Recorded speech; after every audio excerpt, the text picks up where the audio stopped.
In this presentation, we are going to look at the empire building of Samori Toure. The empire building of Samori Toure. His full name was Samori Ibn Lafiya Toure. He was of the Mandinka. He was actually a soldier under the Mandinka. But before entering the army, he was into trading.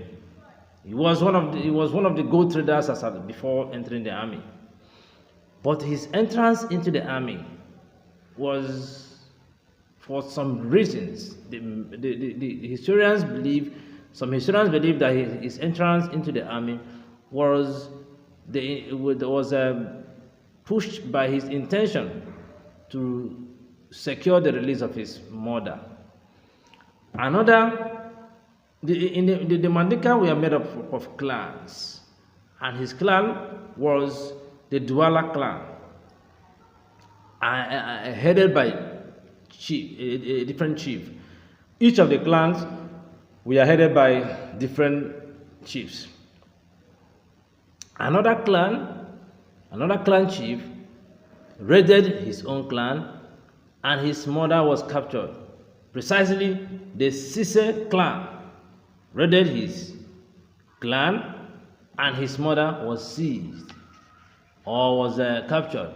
So one of the things that made him to join the army was to work towards securing the release of his mother. Well, for this reason, he joined the Sise army. He joined the Sise army in order to secure the release of his mother. So around 1861, he left the Sise army and started building his own army. Well, he was born around 1830. So all through his life, after the earliest part of his life, he started trading.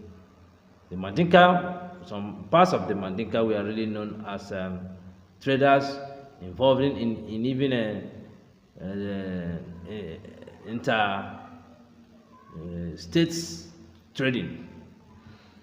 Well, with this army, he started nursing the idea of bringing together most clans of the Mandinka towards establishing an empire, and also most clans of the Mandinka and the non-Mandinka towards establishing an empire.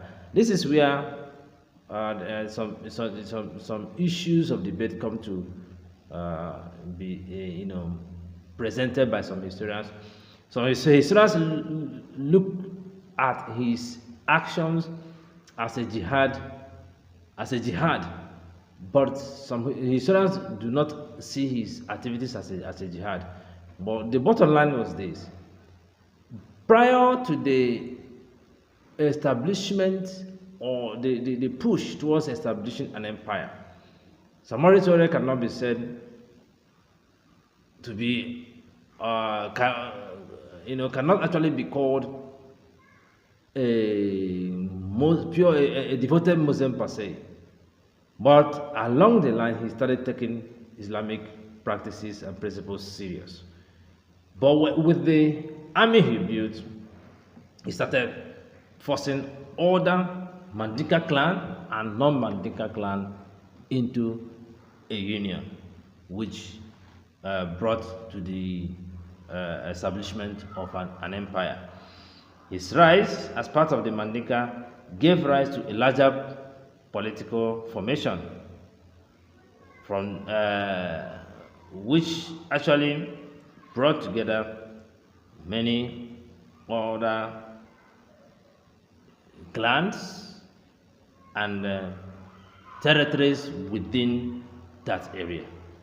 Well, his army was well organized. He divided his army into corps. Each corps was stationed at strategic places on the frontier to expand his intention, or to execute his intention for expansion. Well, He was also very good in putting up some diplomatic relationship. This helped him to secure arms from the Sierra Leone area. He had some good relationship in the early stage with the British, and with this, he was able to secure some ammunition. But locally, Samori had industries or established industries where he produced his own weapons. According to Ingold, his local weapon manufacturing industry employed over 400 blacksmiths on a permanent basis. These blacksmiths were able to produce about 12 guns in a week and about 200 to 300 cartridges a day. Well, with his military power, he defeated Famudu, the chief of Kamadugu, and made Bizandugu his capital in 1866.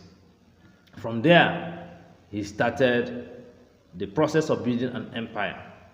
He gained the control of other territories controlled by chiefs like the chiefs of Turan, Konya, Wassoulou, and in 1873 he captured Kaka. Well, a year after, he gave himself a political and a religious title called Amani. Well, his principal aim was to, as I said earlier, to bring together all Mandinka and other non-Mandinka territories into a political union. And that was what he achieved, which was creating the Mandika Empire. During this period for the scramble for territories in Africa by the Europeans, he started having a running battle with the French. The French wanted to expand their powers from the Senegal area up to the Lake Chad area. In pursuance of this, the French forces or the French controllers, under the supervision of Galliani, occupied Bamako in around 1883 and came in conflict with the Samori forces. And the Samori forces were able to effectively resist the French advances. Well, the French, at the time, after the conflict, the French were able to occupy his capital, that was Bizandugu, in 1891. And Samori was forced to operate further east towards the Upper Volta. He also came into conflict with the British when the British were working towards occupying the north of Ashanti region in order to forestall the French advances from the Niger and also the German advances from Togoland. Samori continued his struggle against the French until around 1898, when he was captured and sent into exile.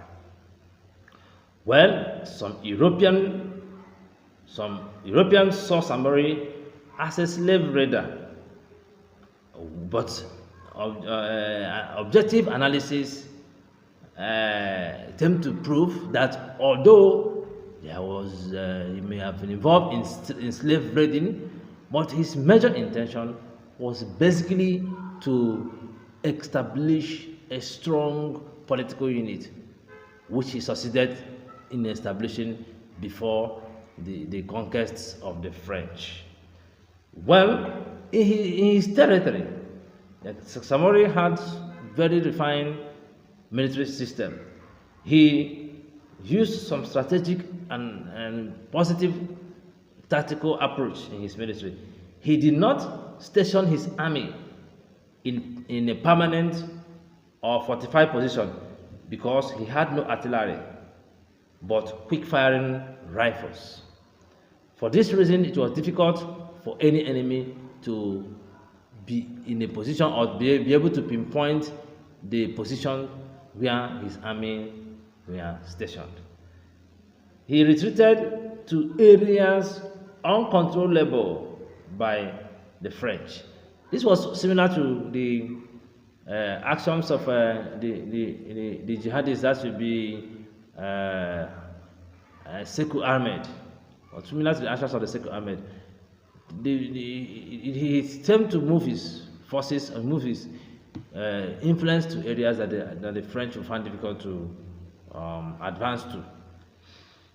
Well, as a political leader, he structured his empire in a very controllable manner. He grouped the villages under him into districts. The districts also he grouped into zones. Each zone was under a governor. The governor was assisted by a war chief, a religious leader, and a jurist. Village and district courts were created, and that the village and district courts happened to be the first jurisdiction when it comes to area of legal matters, where the judgment are not being taken serious.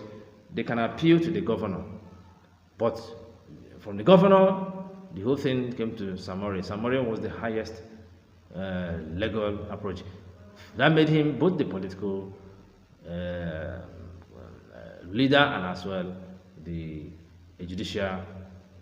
highest judicial position. Well, he took to Islam. He took Islam very serious and built mosques, encouraged the spread of Islam. He also encouraged his subjects to send their children to schools.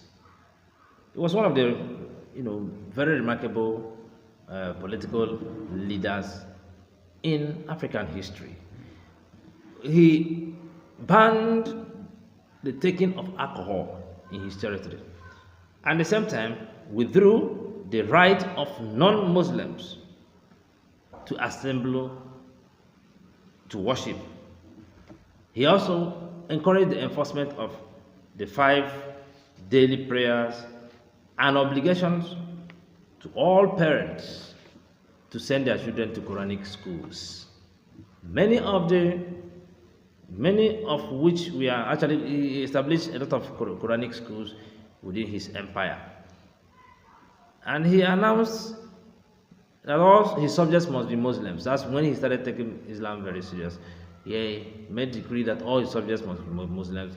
But the policy of rapid Islamization met with strong opposition. The discontent was created by the fact that some of the territories under him were not actually Islamic territories.